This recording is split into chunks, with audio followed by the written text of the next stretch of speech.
बिना आत्माओं से पंगा लिए शुरू करते हैं आज की video. Hey everyone, what's up, it's me Dilshad and you are watching Nabeel world. तो मैंने देखी चंद्रमुखी 2 और मैं लेके आ गया उसका रिव्यू। सबसे पहले तो पहली बात, ये चंद्रमुखी 1 का पार्ट 2 है। वाह क्या बात बोली है मैंने। नहीं, एक्चुअली में ये वो मूवी का पार्ट 2 है जिसके ऊपर बेस की गई थी भूल भुलैया। भूल भुलैया किसने नहीं देखी? आमी जे तुमा छिन छिन छिन, शुदो जे तुमा छिन छिन छिन। जी जी, अक्षय कुमार वाली आइकॉनिक भूल भुलैया। आमी मंजुलिका, हाँ जी वही वाली। वो इसका जो पार्ट 1 था चंद्रमुखी, उसका रीमेक थी भूल भुलैया, और इसका पार्ट 2 अब आया है 17 साल बाद। भूल भुलैया का पार्ट 2 पहले ही आ चुका हुआ है, लेकिन ये एक ऑनर सीक्वल है, ना कि भूल भुलैया 2 की तरह जो कि सीक्वल नहीं थी। वो एक एंथोलॉजी सीरीज थी। एंथोलॉजी सीरीज क्या होती है? जिसका पुरानी फिल्म से कोई ताल्लुक नहीं होता, लेकिन इसका पहली फिल्म से ताल्लुक है और ये ओरिजिनल सीक्वल है। पहले तो बात कर लेते हैं इसकी स्टोरी के ऊपर। स्टोरी क्या है जी? वहीं पे शुरू होती है जहां पे पिछले पार्ट की कहानी खत्म हुई थी 17 साल बाद। वो महल खाली पड़ा है, लेकिन एक और फैमिली किसी काम से गांव में आती है पूजा करने के लिए, और वो महल ले लेते हैं रेंट पे। और फिर महल में शुरू होती है मंजुलिका की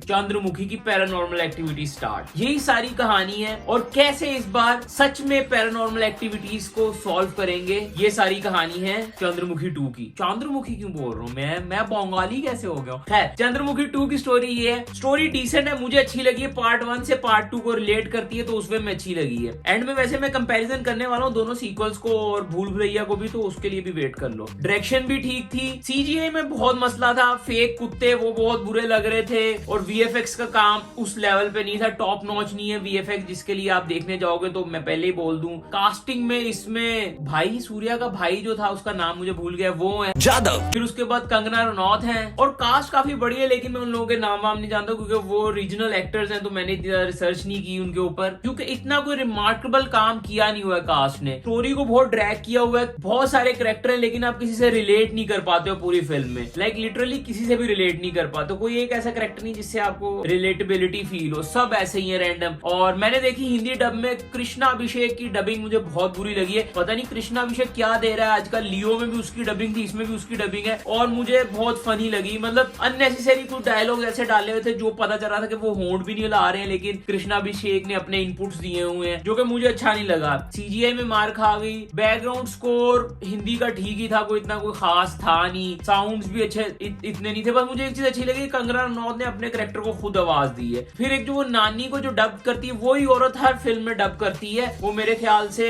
गौहर खान की बहन है, मुझे उनका नाम नहीं पता, लेकिन हर मूवी में औरतों को वही डब कर रही होती है। स्टोरी में फ्लॉज थे बहुत सारे, स्टोरी और अच्छी हो सकती है, लेकिन सिर्फ मैं स्टोरी को इस वजह से अच्छा बोल रहा हूँ कि वो पार्ट 1 से रिलेटेबल थी, ना कि भूल भुलैया की तरह के कहीं से भी कुछ भी शुरू हो गया, कोई पता नहीं क्या चल रहा है, बस पैसे कमाने। नहीं, पैसे तो इन्होंने भी कमाने, लेकिन पहली मूवी से रिलेटेबल थी। लेकिन बहुत ड्रैग फिल्म लग रही थी, थोड़ी छोटी हो सकती थी, और कास्ट को थोड़ा छोटा करते, नहीं तो किसी कैरेक्टर से तो हमें रिलेट करते। मेन हीरो से हम रिलेट नहीं करते, विलन से हम रिलेट नहीं कर पा रहे थे, तो फिल्म में ये थोड़े से इश्यूज थे कि आप इतना रिलेट नहीं हो पाते हो। वीएफएक्स भी, मतलब मैंने बोला ना, VFX CGI is not so good. मेरा पर्सनल ओपिनियन इस मूवी से सिर्फ इतना ही है कि मुझे सिर्फ उस हद तक अच्छी लगी कि पार्ट 2 से पार्ट 1 एक्चुअली में कनेक्टेड है। इस वजह से मैं इसको 1 पॉइंट उस चीज का दूंगा क्योंकि मुझे बहुत अच्छा लगता है कोई मूवीज कनेक्ट हो रही हो। और इसी स्टोरी को उठा के चाहिए था भूल भुलैया को भी अपना पार्ट 2 बेस कर दे, और भूल भुलैया 3 भी आने वाली है। तो मैं भूल भुलैया वालों को ये सजेशन देता हूँ कि भूल भुलैया 3 जो है ना, वो इस स्टोरी को उठा के थोड़ा शार्प करके, थोड़ा छोटा करके भूल भुलैया का एक्चुअल सीक्वल बनाया जाए, ना कि